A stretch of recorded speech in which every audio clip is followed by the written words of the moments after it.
Is she working any harder? No. Is she improving her financial condition? Yes. Does she have more protection that she didn't have before? Yes. All things improved in her life by making one decision differently. She thought she had no money. She wasn't looking at the money the right way. So just because you don't think you have any money doesn't mean that's true.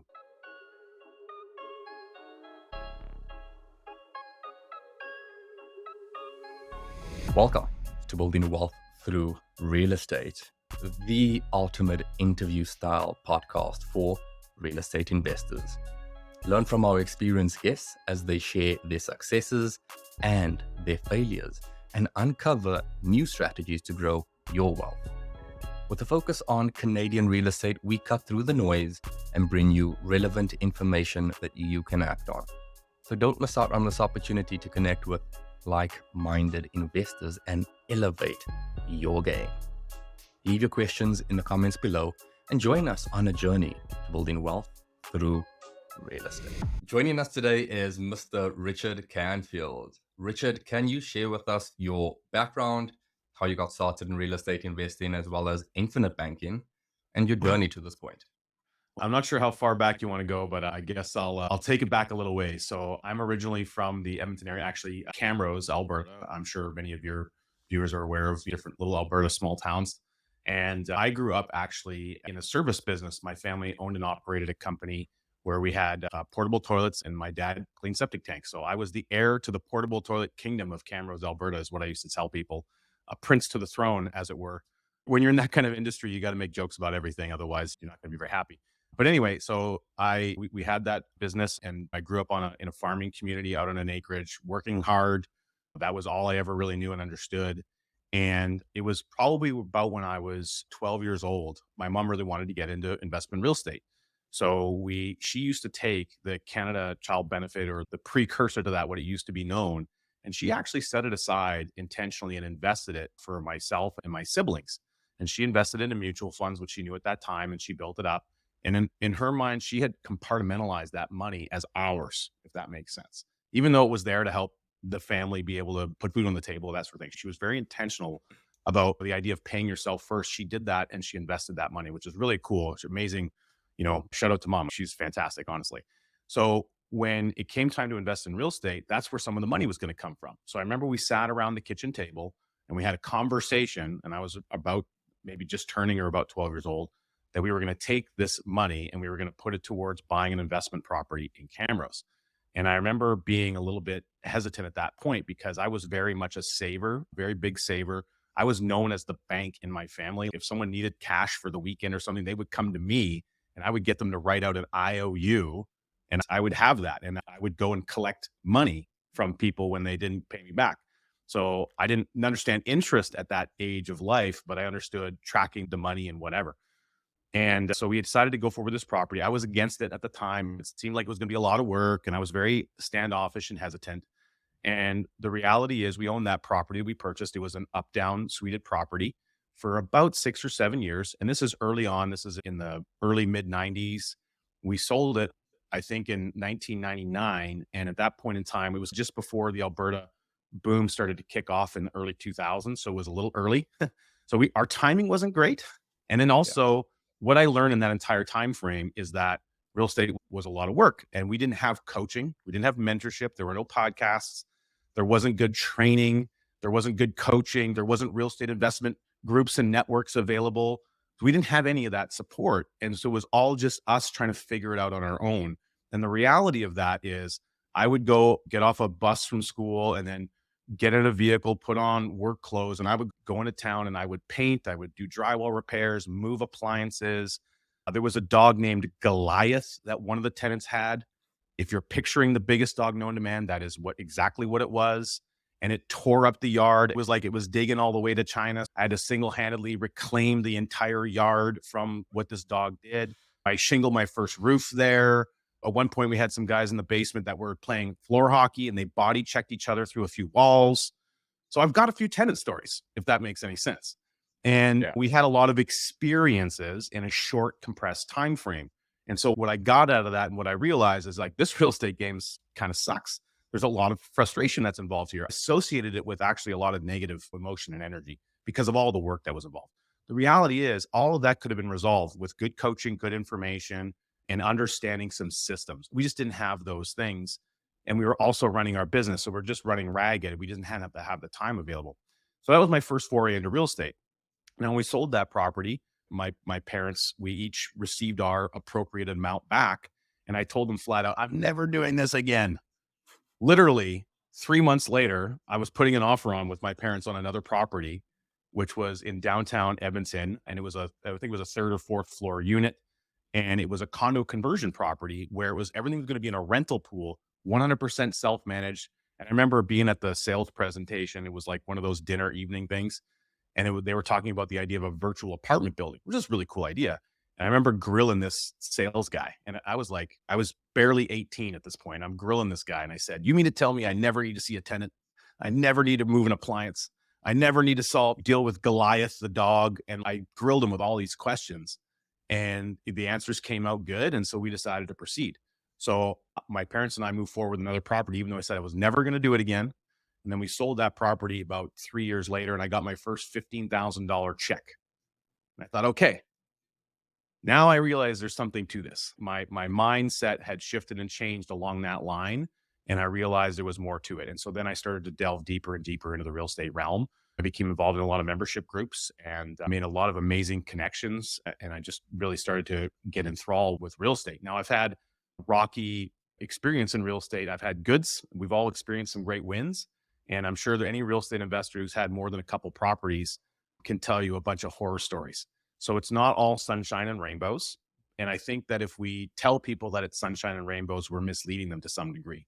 You need to understand the bad stuff and the negative stuff that can happen and does, so that when it shows up, eventually it will, you're armed with the right knowledge and information to be able to deal with it to some degree, if that makes any sense.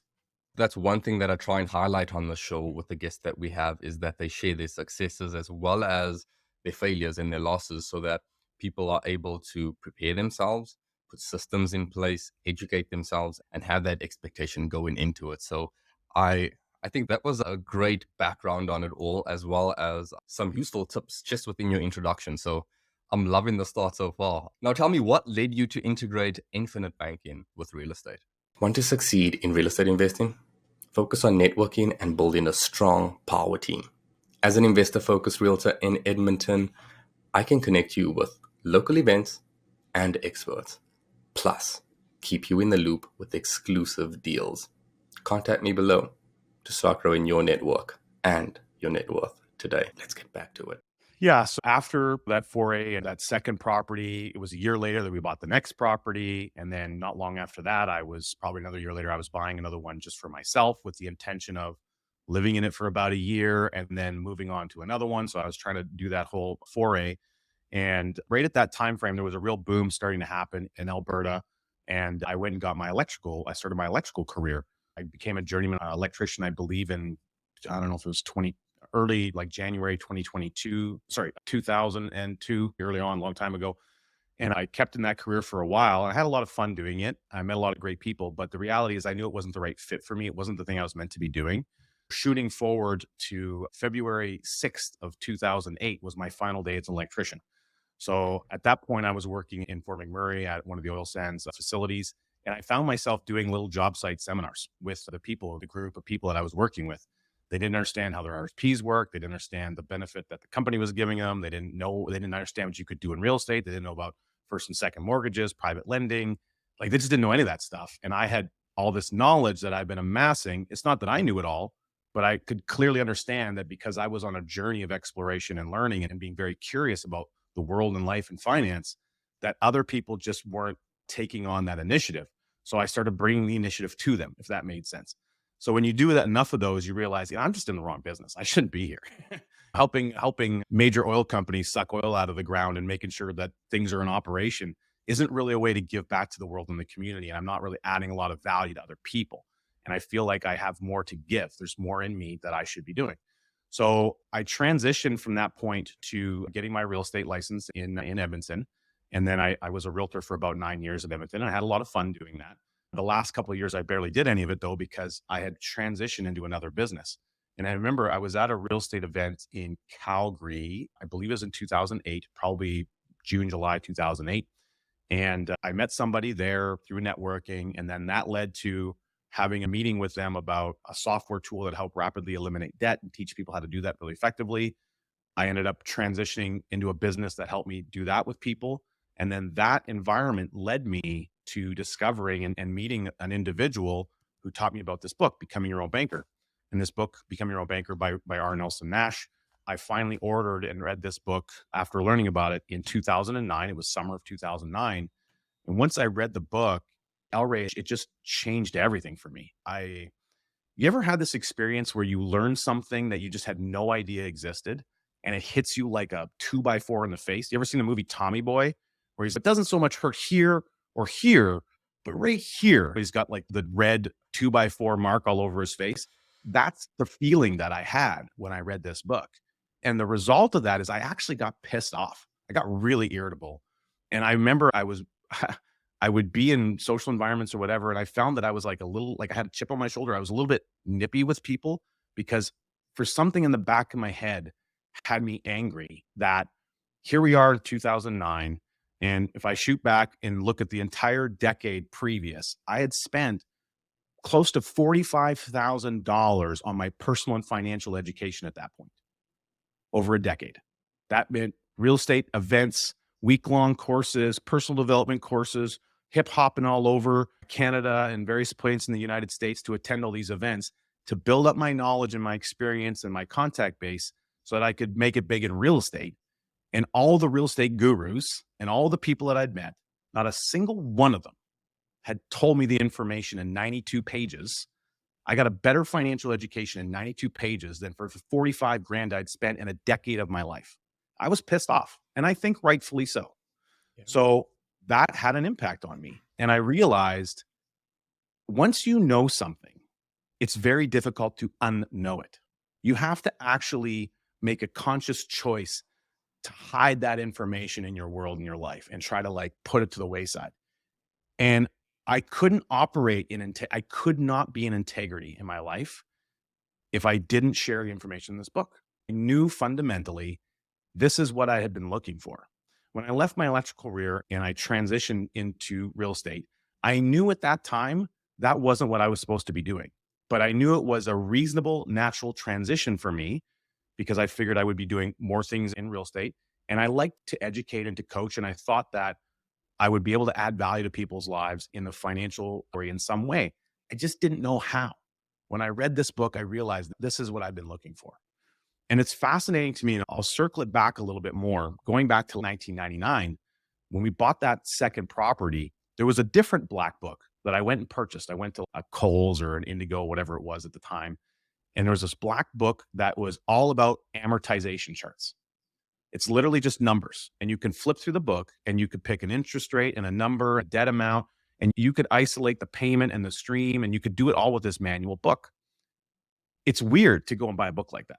It's not like nighttime reading, but I was fascinated I remember getting that second mortgage at the second property that we bought and reading through the mortgage document. And at the time, rates had just dropped, and we bought that in 1999, and we were high-fiving and bumping chests because we got a mortgage at 6.97% for a 25-year amortization on this investment property. And we were just like, this is the greatest thing since sliced bread. Oh my God, we won the lottery because the rates had dropped. Like, this is amazing. And now people are dealing with rates increasing. And I'm like, what we're at is still better than what it was on my second property. Yeah. So what I'm getting at is everything is relevant, and time has an importance in our relevance. But looking back at buying this little mortgage amortization book and flipping through it, I was just fascinated at what the volume of interest. I didn't know it was volume at the time, but the physical dollars of every payment going to the bank in interest. I thought, this is a racket. Why am I trying to do the real estate when I just want to do what these guys are doing? I knew somehow in my brain, this is the business that we should be in. How do we get into this business?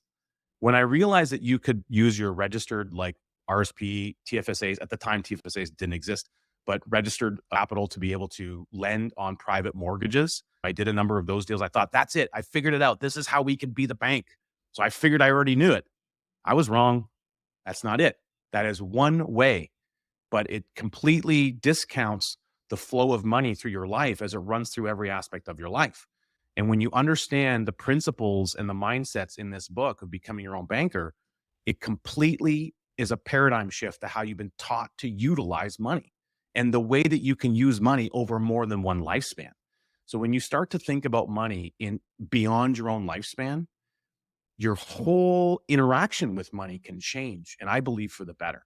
And that's part of the things I learned from the author of this book, who shooting forward years later became my mentor.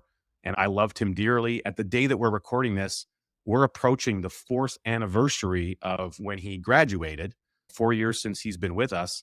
And Nelson, who was an incredible man, he was 88 years old. He would say 88 revolutions around the sun.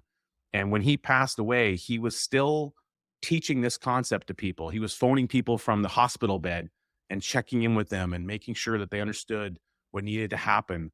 He really was an enigma as a human being. And I learned more from him about the world, life, relationships, and money than any other single human being on planet Earth. I was surprised when I first found out about the concept of infinite banking, and I'm not even going to try and pretend like I fully grasp and understand it. But it also, I was like quite shocked at the way that I viewed the banking system, and that this was actually something that could be done. So yeah, I'm really excited to have you on the show, just to help both myself and people out there just better understand how you can utilize this to benefit you in general, but also specifically with regards to your real estate investing journey. After discovering all of this, how would you say infinite banking helped your real estate investing? Yeah, I think so. What I'll reference that to is thinking about the understanding of how my life would be different if I'd learned about this when I started real estate investing versus coming at it a decade later. And when I think back on that, we can't go back in time and we can't change the past. But what we can do is we can learn from the past. It's there to be a teacher to help coach us on future decision making. I think that's how we need to look at the past and its value that it provides as we move forward.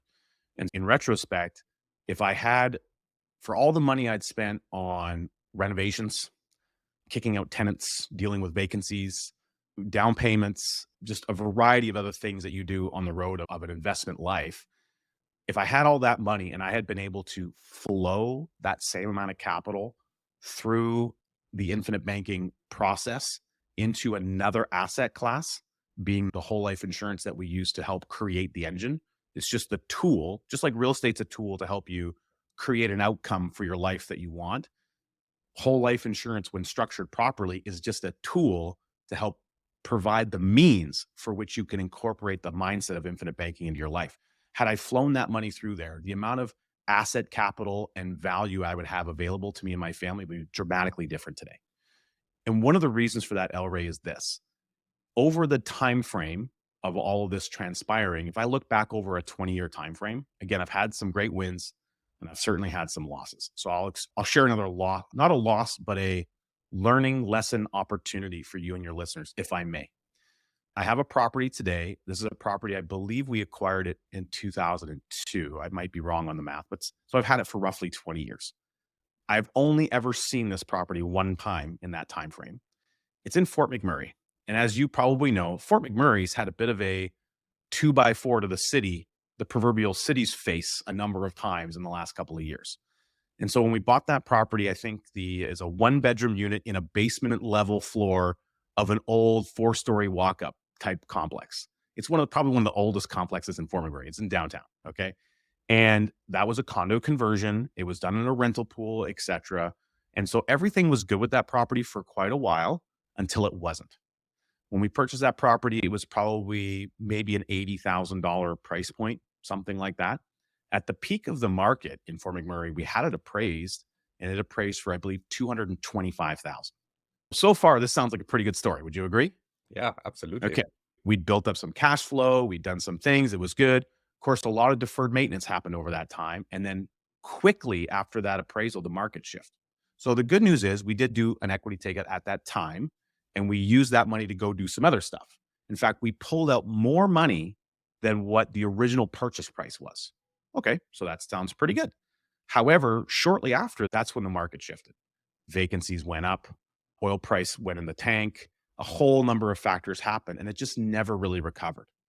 Then you shoot forward, there's a big fire. A couple of years later, there's a giant flood. You still haven't had the economic climate recover, even though oil's back up. There's not enough investment happening in that community. So vacancy rates are very high in that community even today. Plus, we had to go through, and again, a lot of things just happen in time. In that community, getting people to do work on projects is very difficult because it's a community where people fly in and fly out. There's only some people that live there. So finding contractors to do work can be difficult. We did a whole bunch of work to the exterior and interior of these complexes, spent a boatload of the reserve money because you couldn't find people to do piecemeal work. And at the time, we paid the peak pricing when you bid the jobs to get the contracts in. So we locked in peak pricing, but then the jobs got done over the next 2 years. So a lot of things just didn't work out timing wise. And you can't make this up. It's just a reality. And a lot of people got caught in that trap. So the end result is if I wanted to sell that property today, I would be amazed if I could get $40,000. Now, it gets better. So we had some management problems, and that happens as well. And being that it was an armchair, never really look at it type of a property, that was the whole purpose. The idea was it's a virtual apartment in a virtual apartment building. You get one here, you get one over there, you get one in Ontario, and you basically have the equivalent of this rental pool managed scenario. We saw the problems arising, and I said, something's got to happen here. This isn't getting better. It's getting worse. We have negative cash flow position now. Everything seems to be going to the tank. There's no sign of improvement. There has to be more that can be done. This can't just be all about the market. There's got to be something else going on. So I got on my soapbox. I went to land titles. I paid someone, a virtual assistant, to download and bought, I don't know, 150 land titles. I put together a list. I wrote a letter. I put a one-page website together with a video, and I asked people to try and get me proxies so we could take over the condo board. We did a hostile takeover of the condominium complex, basically. And that was the first time I saw the building. I actually had to go to Fort McMurray to be a part of this meeting. And then we tried taking over the rental pool board as well. That transition was a little bit harder to do.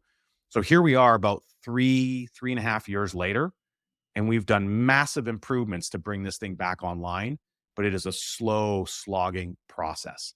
And we're still working through it. And we've made vast improvements, but it's been a tremendous amount of work. So the learning lesson here has been many. Real estate goes up and it goes down. You don't get to control the up and the down. There's a lot of things you can control, but a market's not one of them. Can't control the interest rates. You can't control the lending environment, which you can get capital. You can't control the flow of capital from investor money. You can't control when an investor needs their money back.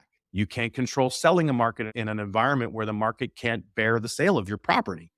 There's just a whole host of things that you can't control. So the learning experience is really high. I don't have any ill will or negativity. I haven't really lost any money on this building because technically it's free for me at this point.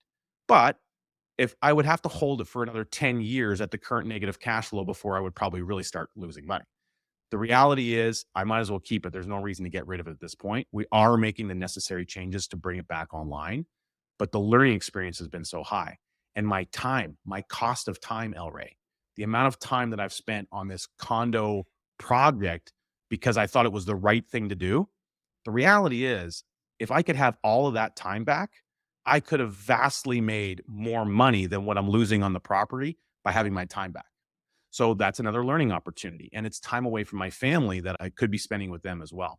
So again, this is just one area of real estate where it hasn't particularly worked out the best for me, but the learning opportunity is very high and that can be conveyed to other people.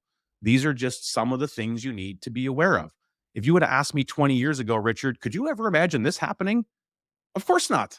I was young and excited and hopeful, and the economy is on a tear. Everything's going, how could it possibly get worse or get bad?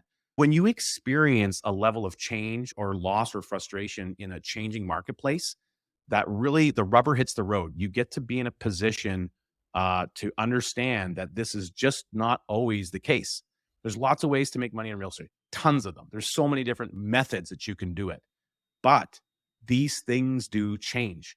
And you have to recognize that change often comes when you least expect it and at the least level of your control. So your question about how does infinite banking help support me in real estate, I'll tell you one thing. When you set up the process of infinite banking. You go and get the type of insurance that we set up to do this. Really, what you're getting is the equivalent of a long-term buy and hold piece of property. Why do you want long-term buy and hold property? A lot of people want it because you can get it paid for. You build equity. It creates cash flow. It can be a long-term passive income source for retirement or that future passive income time of your life. Agreed? You have leverage. If you needed to, you can access money, assuming that the lender will give it to you, to go and do something else with the money. These are all the reasons why people want long-term buy and hold real estate. Would you agree with all those statements? 100%. Okay. Every single one of those reasons on the list is exactly why you would want dividend paying, participating whole life insurance built in a structured way to maximize the accumulative cash value, which is an asset no different than equity in a house. The difference is if I want to go and access equity from one of my houses, first of all, I got to answer a bunch of stupid Mickey Mouse questions from a lender. I don't really like doing that. I'm not sure if you like doing that, but it's basically like a financial proctology exam from a lending institution. They want me to prove that I can, why I need their money. In the insurance environment, I don't have to do any of that.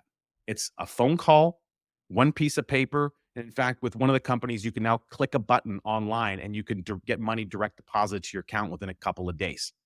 So I have total control over the usage and liquidity of the collateral aspect of that equity on demand. Now, if I want to go and get a home equity line of credit or go get secondary lending on a piece of property, they expect a payment, an interest-only payment or a fixed payment, and they make the rules, they set the rate, they make every rule. Okay, a banker makes the rules. When you're your own banker and you're working with the insurance company that you co-own, I co-own the lender. Everything that they do is to support me as an owner. All of their decisions are to support me. So if I pay a little bit of interest to them, I'm an owner with them. I want to support them doing a good job. The end result is I have what's called an unstructured loan arrangement. Unstructured is very simple. It means there's no fixed payment. There's no minimum interest payment. I control the payment. I'm the banker. I make the rules. Total and absolute control. No questions asked. So the level and the quality of asset class, although they have a lot of similarities from a control standpoint, it's unmistakable. You get a far greater level of control in this asset class. And from this base of financial operation, the asset of cash value insurance, I can accomplish every other financial objective I want. If I need to renovate a property, boom, policy loan, pay contractor, renovations complete.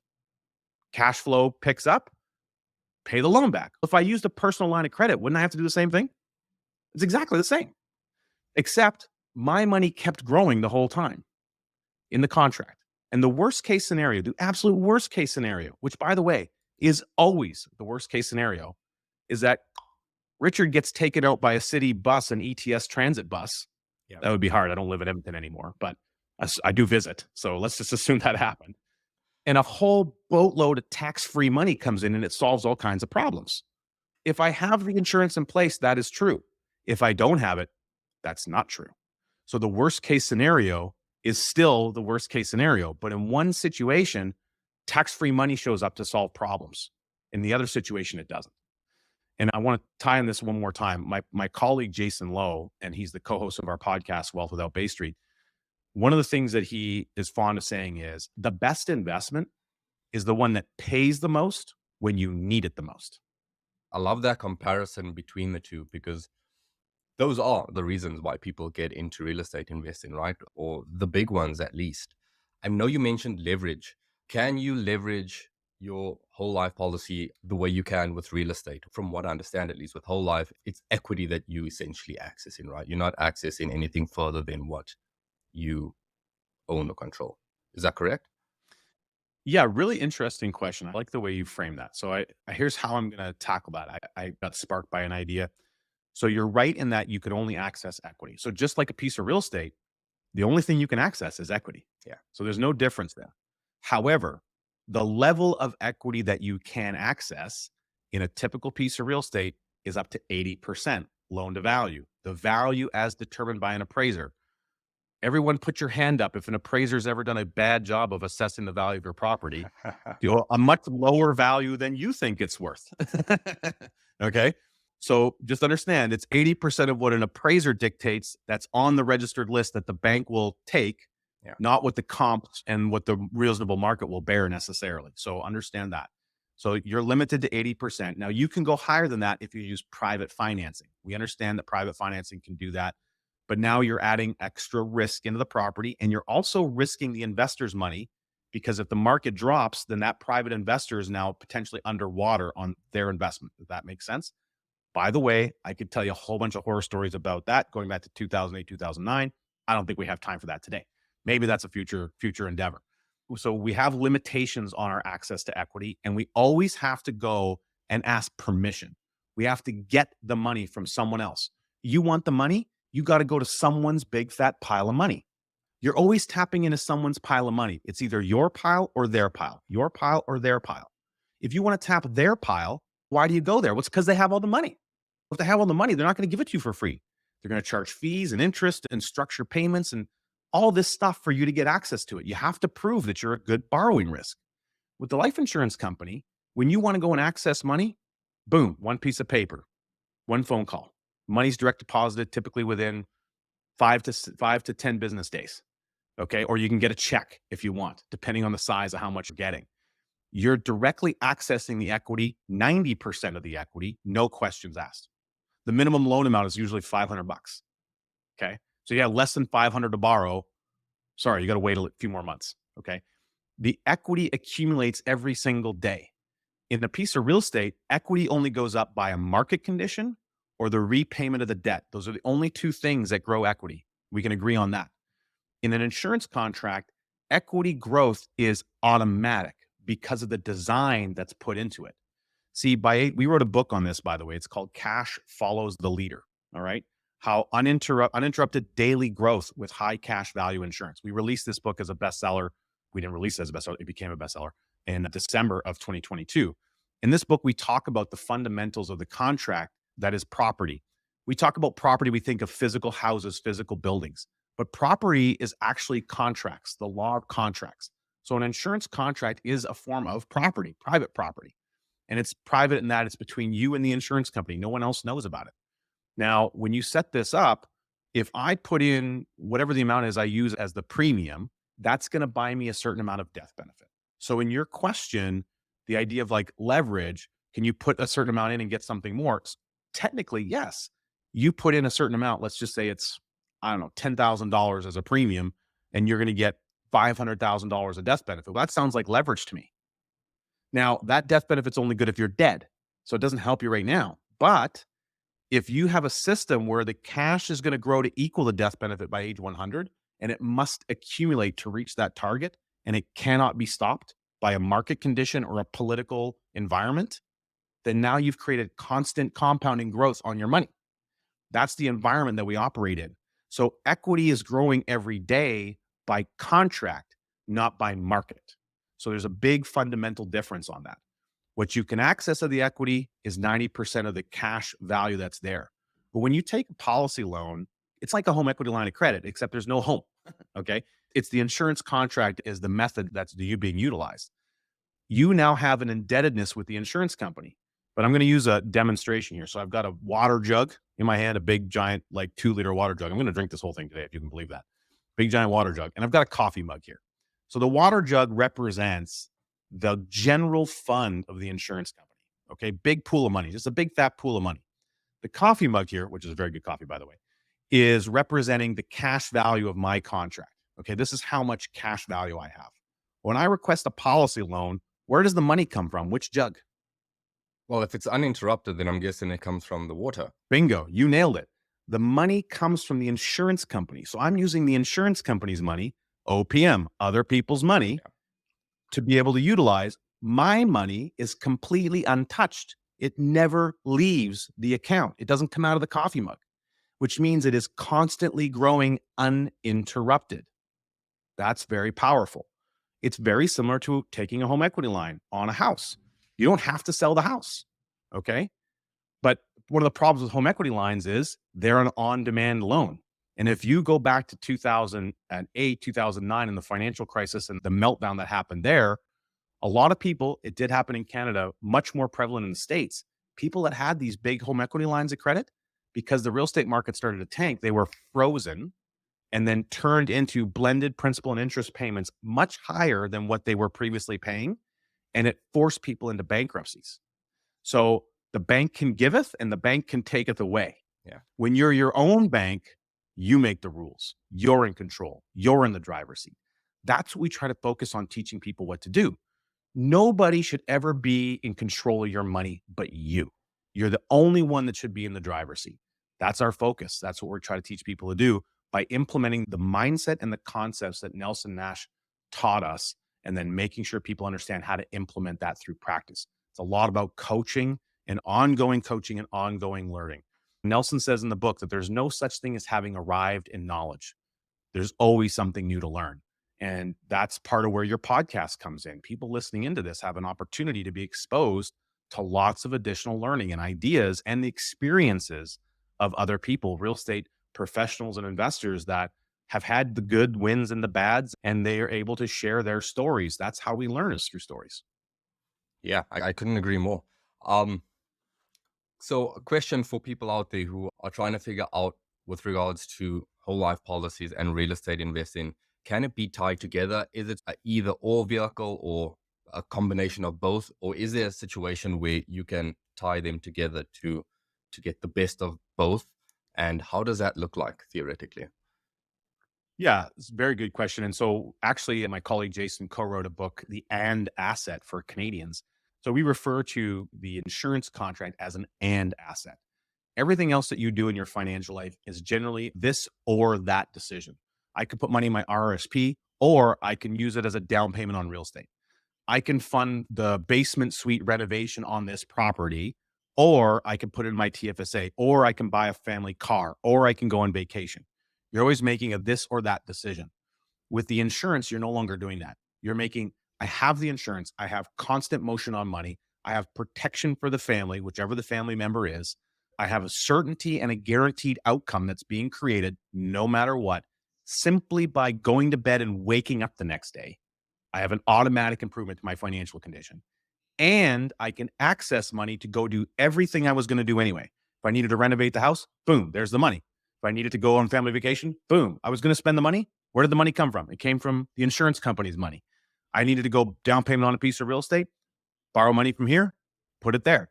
I needed to go and fund a flip deal, borrow the money, put it there.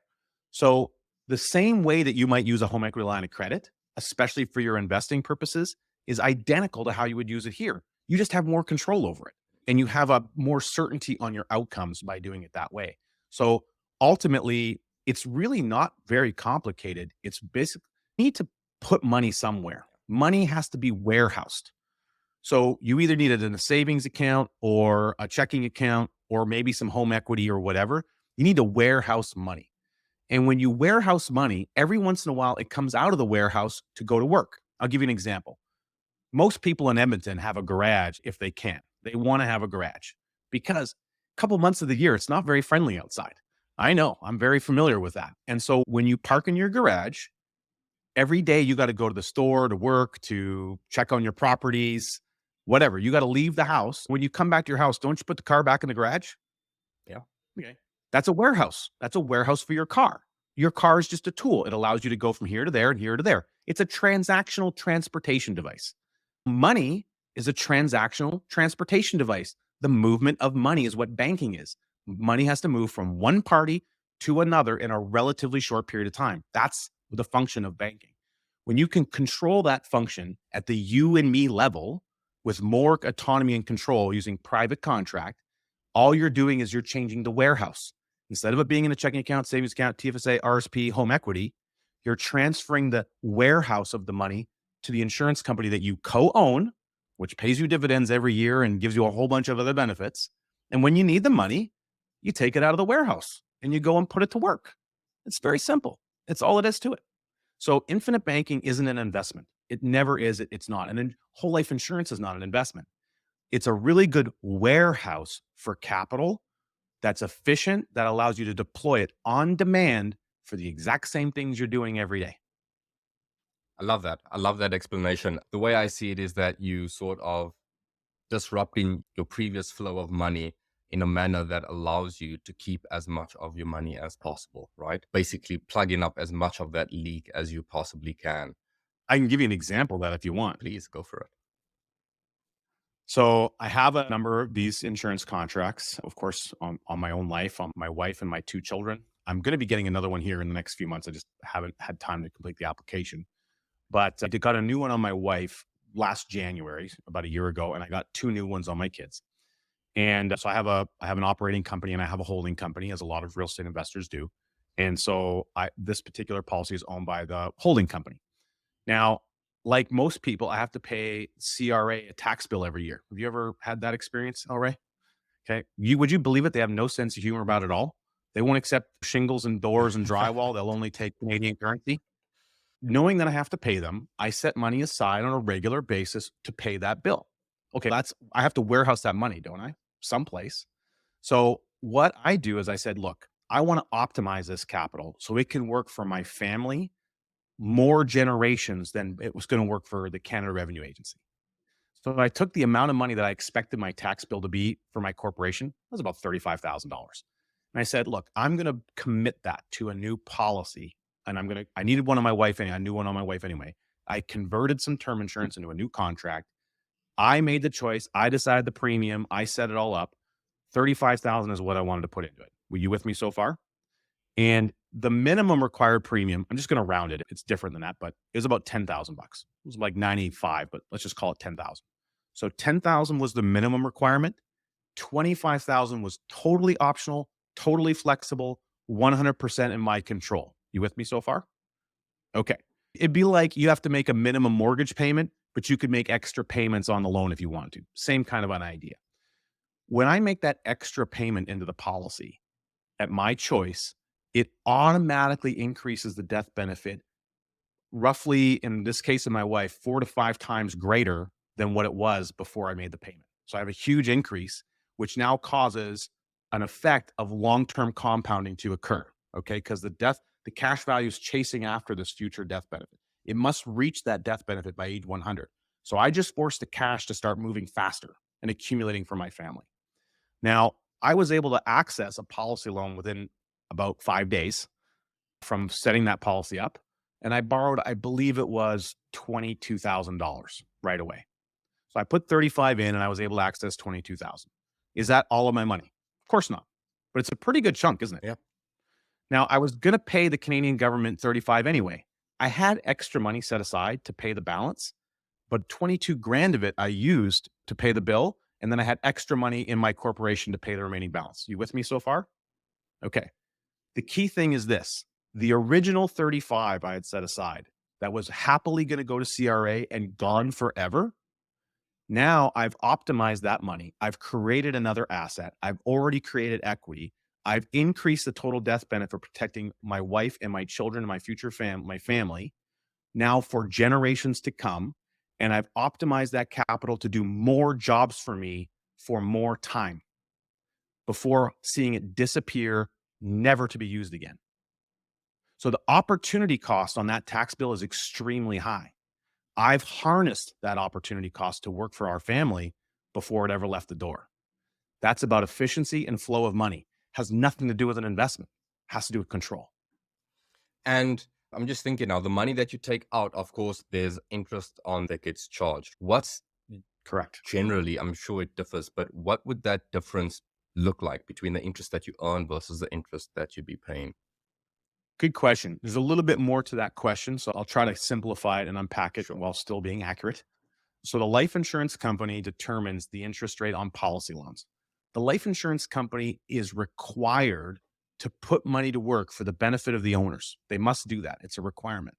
One of the places they can put the money to work is bonds and corporate bonds and buying investment real estate, large commercial buildings and centers, lending money on commercial and private mortgages. So they do the very same thing that banks do.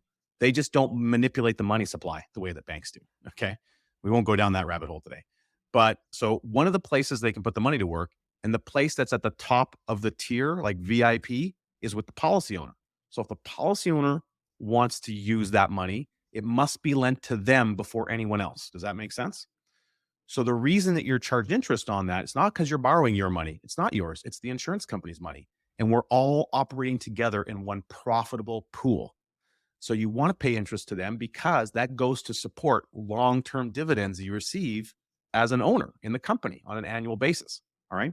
So when I take a policy loan, currently with the one company that I was speaking about on this policy, it's 6.2%. Now that is a simple interest calculation and it only compounds one time per year on the anniversary date of the policy.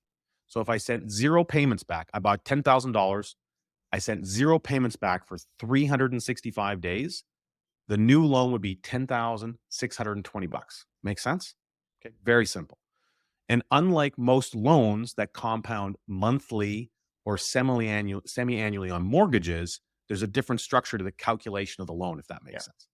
And when I send payments back, they go directly to whatever the principal balance is. So while I have the loan outstanding, the insurance company is still growing my money. So the net effect is that my interest rate, my effective interest rate is actually lower because I've had increase on this side to counteract some of the interest payment on this side, if that makes sense. So to say that a lot of people will say you get all your interest back. That's not actually true. You don't get the interest back that you pay the life company. What you get back is the equivalency of growth that could be the same equivalent value of that interest over time. So it appears that way, but it's not really an accurate way of stating what happens. So I'm not sure if I complicated or simplified that scenario, but the reality is that those rates do change from time to time, and the insurance company elects to change those rates based on what's the benefit for the policy owners as an aggregate whole when it comes to managing the business of the insurance company, which you co-own. So I'm taking money from a lender that I co-own, and they support me by sharing the divisible surplus on an annual basis relative to the size of my plan. It makes complete sense, right? You essentially owning the bank that you lend in from, and you're receiving part of the profit that the bank makes. My one question that I do have, because one of the ways that you said real estate investors can go about utilizing this is for fix and flips, for renovations, as well as for down payments. Now, if they were to be using it for a down payment, over time, would it still then make sense that they put that in a whole life policy, take it out for a down payment, as opposed to putting it directly in as the down payment? With regards to the whole explanation that you broke down, would it still make more sense to have it in that whole life policy over 20 years? Yeah, I mean, there is going to be some situational specific aspects because sometimes it has to do with deal flow. Certain deal lands on your desk and you have to move quick on a deal. You may have to make a different decision. But fundamentally, if the mindset is, I can do more with a dollar and I can optimize a dollar to work for more than my own lifespan, and there's only one way to do that, logic would tell you that you probably want to get it into the policy first, if that's something you want to do. If you don't want to do, that's perfectly okay. It's fine. But you can't say that you learned about this and knew it was possible, and then 30 years later say, boy, I wish I would have done that. Okay. When's the best time to plant a tree? 20 years ago. The second best time is today, right? There's no harm in educating yourself about something to see if it's the right fit. And not everything is the right fit, and not everything is the right fit at this time. Okay. So sometimes people just aren't ready to take this on, and that's okay. We have people come back to us 5 years later and be like, wow, I really wish I would have got started. I'm like, okay, no problem. Just get started now. I literally was on the phone with a guy yesterday who applied 7 years ago because he was, I don't know, he was smoking pot or something at that time before it was legal. It was causing an issue with the application. And then he just set it to the wayside. And he told me yesterday, I wish I had those 7 years back. I'm like, okay, you can't say that 7 years from now. You have to get started. And the key thing here to understand is that money's got to flow. Blood's got to flow. If blood doesn't pump through your system, we could talk about you in the past tense. All right. Water's got to flow. We have 80% of the earth is made out of water. That water evaporates. It goes into the cloud. It shifts around the earth. It comes down to rain. It goes to the rivers. You and I got to drink some water. If we don't drink water, we're going to be dead. Would you agree? Okay. That water is going to run through us and it's going to go back into the greater system. It's all connected. It's an ecosystem. Water's got to flow. Blood's got to flow. Money's got to flow. And if it's flowing through your life right now, how much of that flow as it runs through your life are you connecting with and optimizing in a system that allows it to continue beyond your own lifespan to the power of life insurance, which is very powerful, so that you could do more with the dollar. All we're talking about is money flow, harnessing as much of it as we can before it goes to the car guy, the mortgage guy, the tax guy, and everyone else. It's going to walk out the door anyway. We might as well harness some of it before it's gone. That's all there is to it. It's just very simple. And I can tell you this, I was on a call today with a real estate investor in Ontario, actually. Super nice lady. She just told me that her husband, his mother just passed away in the last few days. And 2 months ago, his brother passed away. So 2 deaths in the family in a short period of time. This guy's 45, she's 46. They're still very young. They have 3 children. They've got multiple rental properties. They're all in Ontario where there's rent control. She bought them 7 years ago. She's had a huge equity increase, but her cash flow is now flipping negative because of the interest rate environment. So she's very equity rich and she's cash poor. How much insurance do they have? Not very much.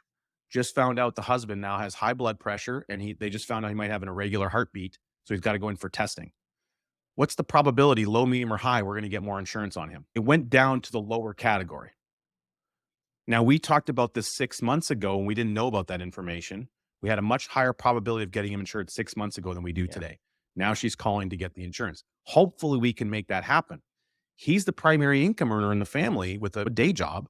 If something happens to him, they don't have enough coverage to pay off the mortgages and the loans so that she can create the cash flow income that she needs.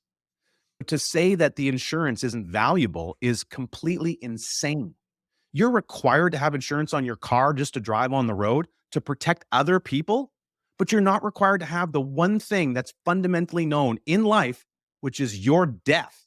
And you're not required to have insurance to protect your own damn family. That is so ridiculously insane. The fact that people think that's a bad idea, I literally would jump through the phone and punch someone in the face for saying something so stupid. Nobody is more important than your family. Nobody. And if you're not going to protect them, what does that say about you? Sorry, soapbox moment. Can't help myself, Elray. I 100% agree. I do have a question though. Of course, the best time to start, right? 20 years ago, second best time is today. Is there a minimum? So let's say someone that's beginning this grind of, I want to get into real estate investing so that I can build some wealth, so that I can build some cash flow, increase my income that I have coming in, and start my journey towards generational wealth. At what point, what's the minimum or the best point for them to start? Because the best point is to start is as early as possible, right? But of course, there's some financial minimums there. What would that look like? So, very good question. And most people, when they think about insurance, they think about the death benefit number. That's not how we look at things. We look at things from the premium number. What's the outlay? What's the cash flow that you're working with? How can we put that cash flow to work in good usage? Because we can create immediate access to money, you're not saying goodbye to all that cash flow. There's a good amount of liquidity that you can work with on a reasonably short basis. So for a lot of people, we help them understand how to recapture things like third-party debts, credit cards. You spend money on courses and stuff to learn about real estate. You build up some credit card debt, right? Those things, lines of credits, vehicles. We recover that cash flow that's walking out the door and we redirect it back to the policy as soon as it's recovered. So it's all about money flow. It's all about money flow. Because we can work through those things with people from a coaching standpoint, often we're able to show them the money that's flowing through their hands. There's more to work with than what they can see themselves. Okay. And Nelson talks about that in his book. As far as like a minimum is concerned, here's the thing I will say. You need to have positive cash flow. If you have less money left over at the end of the month than what's coming in, it's going to be difficult to set something up. It may be that you have less than you think because of the way it's running through your life. I'll give you an example. I had a lady who owns a marketing business in Calgary. She does marketing for some mortgage brokers and realtors and stuff like that. Very good. She's super awesome at it. And she has a lot of money on softwares for her marketing business. She was spending, I think it was like $2,500 a month on these different software tools. I had her go and check in with through some coaching. I said, go find out with each one of these softwares, if you transfer from monthly to annually, what's the discount you're going to get? What's the new cost? She went and did the homework. She also found out she could take 4 tools and smash them into one new tool and make a transition. She came back and she saved $1,500 a month by making that change. So she had no $1,500 a month. The money was going to someone else was getting all of her money. We changed her mindset, her way of thinking about the flow of the money. And now we can harness that $1,500 a month into building a system of sustainability for her. And she can borrow from it every year and she can pay off the annual for all these things. And she's harnessing the same flow of money that used to walk out the door. Is she working any harder? No. Is she improving her financial condition? Yes. Does she have more protection that she didn't have before? Yes. All things improved in her life by making one decision differently. She thought she had no money. She wasn't looking at the money the right way. So just because you don't think you have any money doesn't mean that's true. It means you're not prioritizing the usage of the money properly, and you might need a really good coach that can see something you can't see. That's the difference. That's a very, very valid point. I think most people overlook that factor and where the money flows after they get it, right? A lot of people don't want to take the time to actually audit themselves, right? And if you do, you can definitely find a more efficient way to be using your money. We have people that get started for as little as $100 a month on their children, generally do as little as about $500 a month for most adults. Okay. Can it be done for less? It can. Is there some economy of scale as you go bigger? There is. It's like Costco. You get a bulk discount when you buy your goods. There's certain degrees of that exist in the insurance realm, which we teach people about. So there makes sense to be able to go for some higher targets. But as you grow, you just continue to build onto it. My very first policy was $4,219 a year. And at the time that I got it, I could tell you I didn't have any money already. I didn't, because I was brand new in the real estate business. I'd left a $160,000 a year electrical career where I was contracting, making really good money. I'd bought a house that was at the peak of the market in 2007 that I still can't sell for what it's worth today. So there's another real estate story when I need to go into. And a lot of things had happened, and I transitioned into basically a third business in the span of a year. So I didn't really have a lot of money, but I wasn't going to do this and teach people about it if I wasn't all in, if I didn't have skin in the game. How on earth could I go and teach someone to do this if I myself am not doing it? I had to be the first one to get started. That's the biggest my brain could fathom I could do at that time. 2 years later, I got another one. And 6 months after that, I got another one. And then a year after that, I got another one. And so I just kept adding and adding onto my system to the point where now I'm still looking to continually add to my system because I need to warehouse more capital.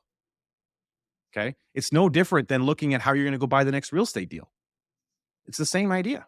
I just want, instead of the real estate that has tenants and walls and roofs and rental boards and rental managers and all this other stuff, I just want to keep it dead simple. And when the right opportunity comes up for me, I can access liquid capital. Boom, I can put it to work in a very short period of time. In fact, I just did that. I just took, $90,000 worth of policy loans from my holdco, and I literally just combined that with a little bit of other capital I had together, and I'm making an investment in a business structure that I'm gonna own. It's already a profitable business. I know the business model extremely well. I know the trajectory of the business, and so I'm making a good decision based on things that I absolutely know, where I can invest in a structure that I believe will be very profitable. It's not a real estate deal, but it's no different than taking that money and buying a good piece of real estate when the right deal shows up. Here's one thing that Nelson used to say. I'll share this. Opportunities come to those who are well capitalized. So, does having money safe and available take away any of your options? Of course not. It enhances your options. So when you have access to capital, opportunities begin to hunt you down. The more capital you have, it attracts higher caliber deals because your brain can see the deal that wasn't there before. And when you fine tune your deal radar as they start to cross your desk, you're able to eliminate some of the junky stuff that you would have jumped on when you were just getting started, because your radar's tightened up like, oh, nope, not that deal, not that deal, not that. Boom, there's the one. And when you have the capital available, you can pounce on it like a tiger. That's what we're teaching people how to do by being more mindful of the flow of money as it goes through their hands. It's phenomenal. Honestly, it is. So what are some of the common misconceptions that people have about infinite banking? If you could perhaps clear some of those up for the audience. One of the common misconceptions is that this is an investment. It's not. Infinite banking isn't an investment. It's something that you do. It's a lifestyle. Whole life insurance isn't an investment. It's just a tool. It's just a vehicle. To think that it's that is just completely false. It's misleading. Investments are just investments. Okay. Nelson used to say that an investment is only in something you know a great deal about. Everything else is speculation. So, in my opinion, that's the right definition for what an investment is. Another misconception would be that you have to put money away and build it up for 5 or 7 years before you can get started. That is also not true. You can get started right away. And another misconception is that you have to be wealthy or make a lot of money to get started in this process. That is also a misconception. In fact, Nelson built his book based on the idea of his all American average young man, 30 years old, making $30,000 a year. That's what his book is based off of, to get people to understand that you don't have to be rich to get into the banking business. Is it better if you have more money? Sure. But you start where you start. Okay. Just like I did, no different. And as you begin to do this process, you begin to see more. I think another misconception is that a lot of people think that maybe they're too old to get started. And that's definitely not true, because are you too old to have a bank account? Do you need money today? If you need money today, realistically, you're not too old to become your own banker. I don't know anyone who is older, or elderly that isn't using money. Now, does it mean that they need to be the insured person? No. So that's another misconception, that you need to be the one who's insured. No, you just need an insurable body. We need to demonstrate to the life company that you have a reasonable interest in getting insurance on that person.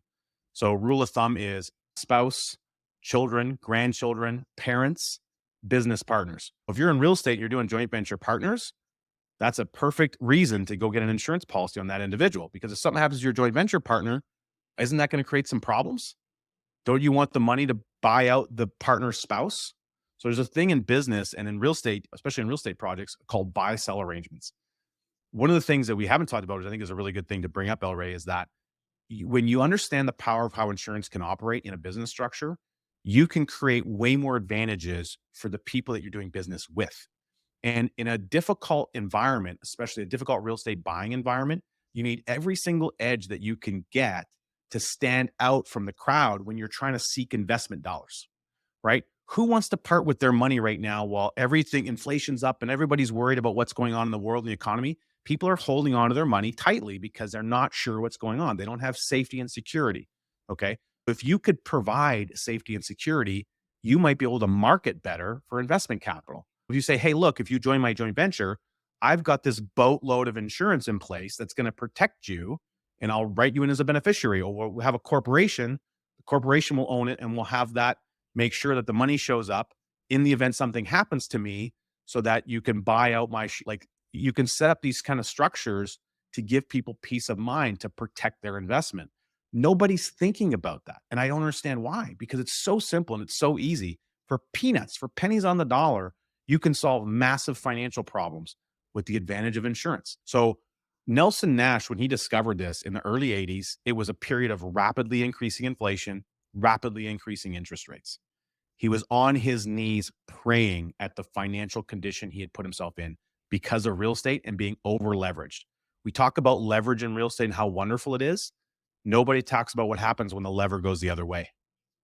That's what happened to Nelson, and it's happening today for real estate investors all across this great country, all over the place. I speak to them every day, by the way. I speak to real estate all over the nation, and they are getting squeezed on cash flow right now.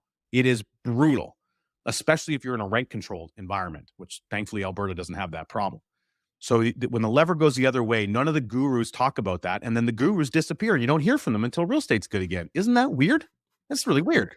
And so Nelson, in the early 80s, all this stuff happens to him. He talks about it in the book. He had a $500,000 open line of credit on 90-day terms that he had on land development. He was doing land development projects. And when interest rates spiked, he was paying prime plus 1.5.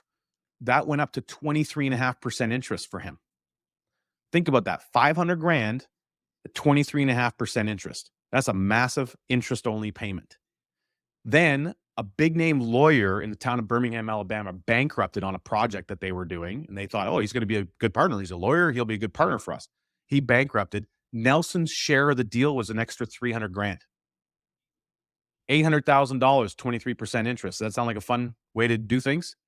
That's in 1982. That's a long time ago.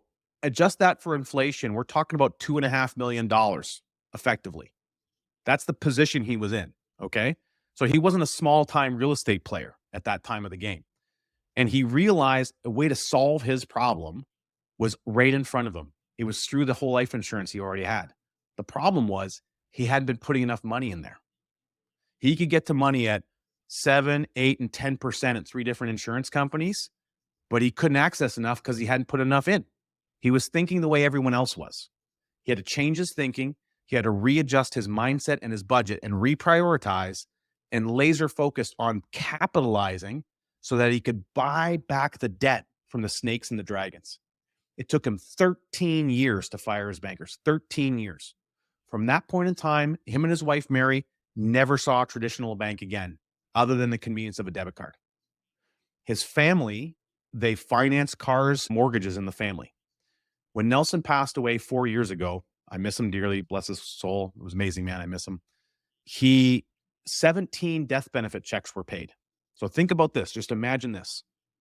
You had property, 17 rental properties. When you pass away, they transfer 100% tax-free and automatically sell for their highest appraised value with no real estate fees. And they bypass probate. And that happens on the day of your death. Just imagine that for a moment. That's what happened for Nelson, except it wasn't property. It was insurance contracts. Now, your portfolio is bigger. You have 28 other pieces of cash flowing real estate fully paid for. And they transfer tax-free to your family as well with no consequence. That's what happened for Nelson. 17 death benefit checks were paid, 28 policies that are still in force on other people, members of his family, children, great-grandchildren, great-great-grandchildren, 3 ex-business partners in the real estate game, by the way. All of these policies transfer down to the next generation with no tax consequence. They're still generating and growing cash every day. There will be a death benefit paid on every one of them. And he's created a cascade effect of multi-generational wealth that didn't even require the real estate. That's the power of what we're talking about. This isn't an insurance policy. This is a lifestyle. This is generational wealth in a way that cannot be matched by anything else, but gets enhanced dramatically when you're also investing in real estate. What are some of the key factors that you're considering when deciding, hey, I have some money, I'm going to put it in one policy, or you know what, I'll actually open up another policy and put that money in there? How do you evaluate that? That's a super good question. And a lot of that takes place when you're working with a coach. So our whole team at Ascendant Financial, we're authorized infinite banking practitioners. We've gone through an authorization program developed by the Nelson Nash Institute.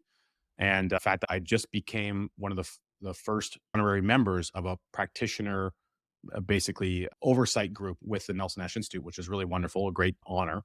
And so you work one-on-one with a coach and you talk through cash flow and what's going on. And we spend a lot of our time educating about the book. We have an online membership portal for our clients. We do quarterly group client coaching. In fact, we're doing one of those this Saturday. And we put on a lot of events. In fact, we're doing a lot of live events. We've got one in Vancouver coming in a couple of weeks, and then in Toronto, and then we'll probably be back in Edmonton in October of this year.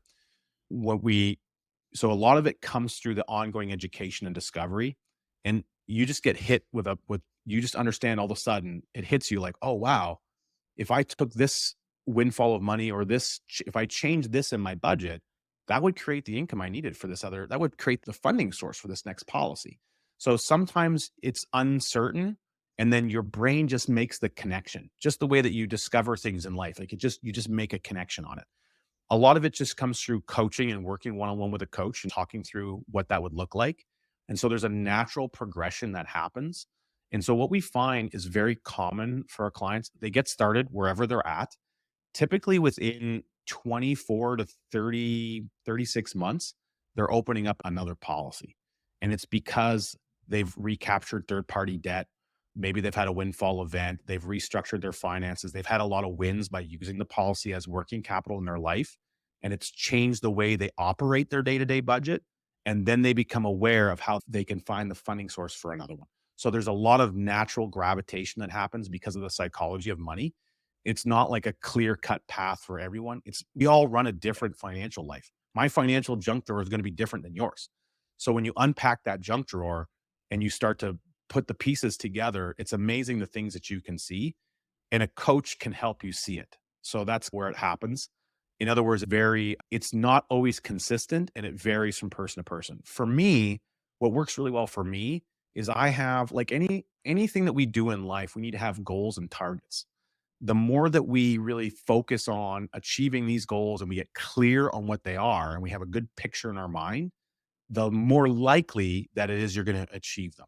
There's no such thing as an unreasonable goal, only an unreasonable timeline, if that makes sense. For me, I have a goal that I want to get more policies. I want to get more of my financial energy into insurance premium because it builds up and it allows me to tap into a larger and ever expanding resource.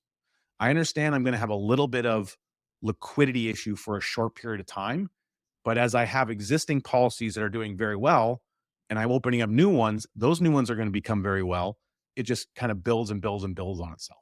Because I have a focused mind on that, it's very, I don't say it's very easy, but it becomes easier to discover when it makes sense to open a new one. I always want to open a new one. So I'm just looking for a reason to do it. And then with all your existing ones, are you just paying the minimum premium at that point, or do you have a set amount that you're paying above that to increase your, for lack of a better term, equity that you have within that policy a whole lot quicker than just the interest that it grows at? That's correct. So every policy has like a floor and a ceiling. And you're required to pay the floor amount or the minimum required amount. What's nice about most of the companies that we work with, in general, broad terms, the minimum premium, again, if you're doing it monthly or annually is always best, by the way. With a flexible portion, the optional amount that you can put over and above that, whatever the ceiling is, the cap, you can choose when to put that in throughout the year. So if you have varied cash flows, like as an example, you're a realtor and you have summer months where you make a lot more revenue because that's the sales season, where you could take the money as it comes in and you could smash it into policies right away. All right. I have an income that's up and down because I'm in a similar type of environment. So I do the same thing. If you're doing flip deals, you might have a lot of money that goes into a flip. And then all of a sudden, finally, 6 months later, you sell the flip and you have a big return where you could take that money and you could smash it into a policy right away. And anything that's left over can go towards the policy loans. And then you're waiting to fund the next deal. So that's another good environment where we see people doing this. Tax refunds, any of these other types of events. So you can find ways to get money into a policy very quickly and then have a very good amount of liquidity to put that back into a working area of your life. So there's a lot of capacity to flow money through and be able to utilize as long as you have the mindset that you're also trying to return it. Okay. So money came out of the garage. You want to make sure you get it back into the garage. And we spend a lot of time helping people understand why and how that works. And that ceiling with regards to your own policies, have you gotten to the point where you've already hit those ceilings on specific policies and you're like, okay, this is done, not touching that unless I need to take money out, of course, onto the next policy? Yeah. So the ceiling is an annual allotment. So you want to try and hit the ceiling every year if you Okay. can. If you See. can't, it is what it is, but you want to hit the ceiling every year. And you want to at least make sure you're doing that for the first, say, 5 to 7 years, because the early years set up the future of the policy. It's creating that buildup that you need to make it very efficient on the back end. And as you build these up, it doesn't take very long, maybe a couple of short years, where every time you put $1 in, you're getting $1.05 back. You put $1 in, you get $1.10 back. If you're putting $1 in, you can get $1.10 back every year. How big do you want the first dollar to be? Little or a lot? Does that make sense? So scale has an impact there. And if you have a machine that every time you put $1 in, you know for a fact it's going to give you more than $1.10 back, would there be any reason to not put the dollar in? Oh, absolutely not. But here's a question for you, and I think I know the answer, but maybe people out there have a similar question is, let's say I have $5,000 that I can put to this. Is it better for me to put the $5,000 now or wait a little longer, put a little bigger upfront, or just put the small amount in now and run with it? Very good question. Here's the way I'll answer that. Nobody knows how many tomorrows you have left. And the only way to ensure your tomorrows is with insurance. And the only way to lock it in is to do it sooner than later. I told you the story about the fella who's got some high blood pressure, some heart issues, and he may be uninsurable. 6 months ago, we probably wouldn't have had that problem. 45 years old. I've had children denied insurance for a variety of reasons, behavioral issues, any number of issues. The earliest you can insure a child, by the way, is 16 days of age. So don't ever wait to get insurance in place on someone that you love. It's not reasonable to do that. I started with $4,200 and then I had another one. It was $200 a month. And then I had another one that was $6,000 a year. And then I had another one that was $300 a month. And I just kept adding and adding. And eventually they got bigger and bigger. So now I'm a little bit more intentional about the amount that I want to contribute to a plan. And I might wait for a little bit bigger at my stage because I'm looking to do something very specific. But I also already have more than 10 years of history behind my belt. So it's okay for me to do that. But if I'm just getting started, I would just get started personally. That's my take on it. That's a really valid point, is you already have behind your name, whereas someone may not have any life insurance. So yeah, get started now because tomorrow is uncertain. Go ahead. Tomorrow's uncertain. And one thing that goes into that from what we talked about earlier, just going back to Nelson, talking about age and whatever. When Nelson first discovered this, he was already in his early 50s. So yes, he'd had some insurance that he built up prior to that, but he didn't really actively get going and getting started until that point in time. He had quadruple bypass surgery, heart surgery, I believe, in like 1987 or 88. So only a short number of years after he really figured this out, he got into a position where he was uninsurable.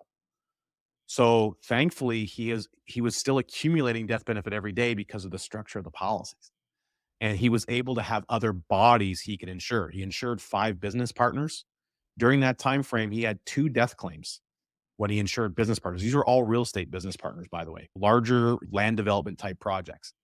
And his business partners didn't insure Nelson, but he knew the value of it. So he insured them. He's like, that's a body. I can insure that body. That's a place I can put money and then I can borrow from that place to go pay off the snakes and dragons. Well, those 2 death claims he had, they amassed to, I believe, about $250,000. And that was on just on one of those policies. He had put $47,000 in premium over a number of years, but he'd had an outstanding policy loan of $48,000. So he had all his money out. It was a net zero deal. And then he received an additional $205,000 tax free. Did he do okay on that deal? Now, when the guy died, their business partnership had ended. He didn't know that guy. He didn't see him socially. He might have seen him on the street once in a while and just waved at him. It'd been 5 or 6 or 7 years. The guy dropped dead in the doctor's office waiting room, waiting to go get checked out for a heart condition. And so again, it's just a circumstance that because of some foresight, he didn't buy the policy for death benefit. He bought it as a place to deposit money.